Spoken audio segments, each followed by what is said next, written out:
Hello നമസ്കാരം. ഈ വീഡിയോയിൽ നോക്കുന്നത് ഡേറ്റാ സ്ട്രക്ചേഴ്സിലെ മാത്തമെറ്റിക്കൽ നൊട്ടേഷൻസിനെ കുറിച്ചാണ്. നൊട്ടേഷൻസ് എന്ന് പറഞ്ഞാൽ ഒരു മാത്തമെറ്റിക്കൽ എക്സ്പ്രഷൻ എഴുതുമ്പോൾ അതിൻ്റെ ഓപ്പറേറ്റേഴ്സും ഓപ്പറാൻഡ്സും ഏത് ക്രമത്തിൽ എഴുതുന്നു എന്നുള്ളതാണ്. നമുക്ക് ഇവിടെ 3 തരത്തിലുള്ള നൊട്ടേഷൻസ് ഉണ്ട്. ഒന്നാമത്തേത് ഇൻഫിക്സ് നൊട്ടേഷൻ, അടുത്തത് പ്രിഫിക്സ് നൊട്ടേഷൻ, പിന്നീട് പോസ്റ്റ് ഫിക്സ് നൊട്ടേഷൻ. അങ്ങനെ 3 തരത്തില് ഒരു മാത്തമെറ്റിക്കൽ എക്സ്പ്രഷൻ നമുക്ക് റെപ്രസെന്റ് ചെയ്യാനായിട്ട് സാധിക്കും. അപ്പൊ അതിൽ ഓരോന്നും എന്താണെന്ന് നോക്കാം. Infix notation. ഇൻഫിക്സ് നൊട്ടേഷൻ എന്ന് പറഞ്ഞാൽ operator symbol placed between it's 2 ഓപ്പറാൻഡ്സ്. ഒരു എക്സ്പ്രഷൻ എടുക്കുമ്പോൾ അതിലെ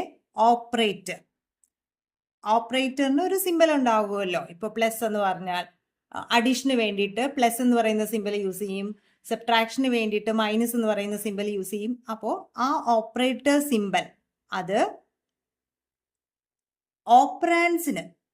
ഓപ്പറാൻഡ്സിന്റെ മിഡിൽ ആയിട്ടായിരിക്കും പ്ലേസ് ചെയ്തിട്ടുണ്ടാവുക. അങ്ങനെ നൊട്ടേഷൻ എഴുതി കഴിഞ്ഞാൽ അതിനെ ഇൻഫിക്സ് നൊട്ടേഷൻ എന്ന് പറയും. അപ്പൊ ഇൻ ബിറ്റ്വീൻ ഓപ്പറാൻഡ്സ് എന്നുള്ള കാര്യം ഓർത്താൽ മതി. എ പ്ലസ് ബി, എയും ബിയും ഇവിടെ ഓപ്പറാൻഡ്സ് ആണ്. ഇവിടെ പ്ലസ് ആണ് ഓപ്പറേറ്റർ സിമ്പൽ. ആ ഓപ്പറേറ്റർ സിമ്പൽ 2 ഓപ്പറാൻഡ്സിനും ഇടയിൽ, ഓപ്പറാൻഡ്സ് എയും ബിയും ആണ് ഇവിടെ 2 ഓപ്പറാൻഡ്സ്, അതിന് ഇടയിൽ പ്ലേസ് ചെയ്തിരിക്കുന്നു. ഈ പ്രിഫിക്സ് നൊട്ടേഷൻ എന്ന് പറഞ്ഞാൽ ഈ വാക്കിനകത്തു നിന്ന് തന്നെ നമുക്ക് മനസ്സിലാവും. പ്രീ എന്ന് പറഞ്ഞാൽ മുൻപ്. Operator symbol placed before its 2 operands. ഇവിടെ നോക്കിയേ, ഇതേ എ പ്ലസ് ബി പ്രിഫിക്സ് നൊട്ടേഷനിൽ റെപ്രസെന്റ് ചെയ്യുമ്പോൾ പ്ലസ് എ ബി എന്ന് വേണം റെപ്രസെന്റ് ചെയ്യാനായിട്ട്. അതായത് ഓപ്പറേറ്റർ സിമ്പൽ ആയിട്ടുള്ള പ്ലസ് ഓപ്പറാൻഡ്സിന് മുൻപാണ് വന്നിരിക്കുന്നത്. എ ബി ആണ് ഓപ്പറാൻഡ്സ്, അതിന് മുൻപായിട്ടാണ് വന്നിരിക്കുന്നത്. ഇനി അതുപോലെ പോസ്റ്റ് ഫിക്സ് നൊട്ടേഷൻ, അടുത്ത നൊട്ടേഷൻ ആണ് post fix notation. Post fix notation എന്ന് പറയുമ്പോൾ പോസ്റ്റ് എന്ന് പറഞ്ഞാൽ ശേഷം, operator symbol placed after it's 2 ഓപ്പറാൻഡ്സ്. അപ്പൊ ഇവിടെ പറഞ്ഞതുപോലെ പ്രിഫിക്സിൽ മുൻപേ ആണെങ്കിൽ പോസ്റ്റ് ഫിക്സിൽ ശേഷമാണ്. അതായത് ഇവിടെ എ ബി പ്ലസ്, അതായത് എ ബി എന്ന് പറയുന്ന ഓപ്പറാൻഡ്സിന് ശേഷമാണ് ഓപ്പറേറ്റർ സിമ്പൽ പ്ലേസ് ചെയ്തിരിക്കുന്നത്. ഇതാണ് 3 തരത്തിലുള്ള നൊട്ടേഷൻസ്. ഇനി ഇത് എന്തിനാണ് നമ്മൾ ഇപ്പോൾ ഇവിടെ ഡേറ്റാ സ്ട്രക്ചേഴ്സിൽ ഈ നൊട്ടേഷൻസിനെ കുറിച്ച് പറയുന്നതെന്ന് ചോദിച്ചാൽ, നമുക്കൊരു മാത്തമെറ്റിക്കൽ എക്സ്പ്രഷൻ ഇവാലുവേറ്റ് ചെയ്യേണ്ടി വരുമ്പോൾ, ഇപ്പൊ നോർമലി ഒരു മാത്തമെറ്റിക്കൽ എക്സ്പ്രഷൻ ഇവാലുവേറ്റ് ചെയ്യേണ്ടി വരുമ്പോൾ അതിൽ ഏത് ഓപ്പറേഷൻ ആദ്യം പെർഫോം ചെയ്യണം എന്നുള്ളതിന് ചില റൂളുകളുണ്ട്. നോർമലി നമുക്ക് മാത്തമെറ്റിക്കൽ എക്സ്പ്രഷൻസ് ഇൻഫിക്സ് നൊട്ടേഷനിലായിരിക്കും എഴുതുന്നത്.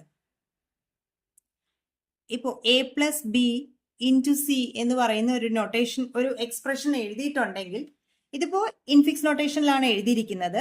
ഇതിൽ ആദ്യം പെർഫോം ചെയ്യേണ്ട ഓപ്പറേഷൻ ഏതാണ്? മൾട്ടിപ്ലിക്കേഷൻ ആണ്. അതായത് ബി ഇൻറ്റു സി ചെയ്തതിന് ശേഷമാണ് എ പ്ലസ് ബി ചെയ്യുന്നത്. അല്ലെങ്കിൽ ബി ഇൻറ്റു സി ചെയ്തതിന് ശേഷം അതിൻ്റെ റിസൾട്ടിൻ്റെ കൂടെ എ ആഡ് ചെയ്യുന്നു എന്നാണ് വരേണ്ടത്. അപ്പോൾ ഇവിടെ ഒരു എക്സ്പ്രഷൻ ഇവാലുവേറ്റ് ചെയ്യുമ്പോൾ ഏത് ഓപ്പറേഷൻ ആദ്യം പെർഫോം ചെയ്യണം എന്നുള്ളതിന് ചില റൂളുകളൊക്കെ ഉണ്ട്. അപ്പോൾ അതിന് വേണ്ടിയിട്ട് നമുക്ക് ചിലപ്പോൾ ബ്രാക്കറ്റ് യൂസ് ചെയ്യേണ്ടി വരും. ഈ റൂള് ബ്രേക്ക് ചെയ്യണം എന്നുണ്ടെങ്കിൽ നമുക്ക് ബ്രാക്കറ്റ് യൂസ് ചെയ്യേണ്ടി വരും. അപ്പോൾ എനിക്ക് എ പ്ലസ് ബി ആണ് ആദ്യം ചെയ്യേണ്ടതെങ്കിലോ ഈ എക്സ്പ്രഷൻ ഈ രീതിയിൽ എഴുതേണ്ടി വരും. എ പ്ലസ് ബി ബ്രാക്കറ്റിനകത്ത് കൊടുത്തിട്ട് ഇൻറ്റു സി ചെയ്യണം. അന്നേരം എയും ബിയും ആഡ് ചെയ്തതിന് ശേഷം സിയുടെ കൂടെ മൾട്ടിപ്ലൈ ചെയ്യും. അപ്പോൾ ഇൻഫിക്സ് നൊട്ടേഷൻ ഈ ഒരു രീതിയിലാണ് എക്സ്പ്രഷൻ ഇവാലുവേറ്റ് ചെയ്യുന്നത്.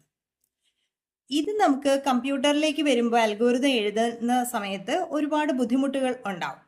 അതുകൊണ്ട് കമ്പ്യൂട്ടർ അൽഗോരിതത്തിന് സ്യൂട്ടബിൾ ആകുന്ന രീതിയിലാണ് പ്രിഫിക്സ് നൊട്ടേഷനും പോസ്റ്റ് ഫിക്സ് നൊട്ടേഷനും വരുന്നത്. ഇവിടെ നമ്മൾ പറഞ്ഞു ഓപ്പറേറ്റേഴ്സ് പ്ലേസ് ചെയ്യുന്നത് ഓപ്പറാൻഡ്സിന് മുൻപോ ശേഷമോ ആയിരിക്കും എന്ന് പറഞ്ഞു. അന്നേരം ഇവിടെ ഒരു എക്സ്പ്രഷൻ എഴുതുമ്പോൾ, പ്രിഫിക്സ് നൊട്ടേഷനിൽ ഒരു എക്സ്പ്രഷൻ എഴുതുമ്പോൾ അത് ഏത് ഓപ്പറേഷൻ ആദ്യം പെർഫോം ചെയ്യുന്നത് എന്നുള്ളത് ഓപ്പറേറ്റർ സിമ്പലിന്റെയും ഓപ്പറാൻസിന്റെയും പൊസിഷനാണ് തീരുമാനിക്കുന്നത്.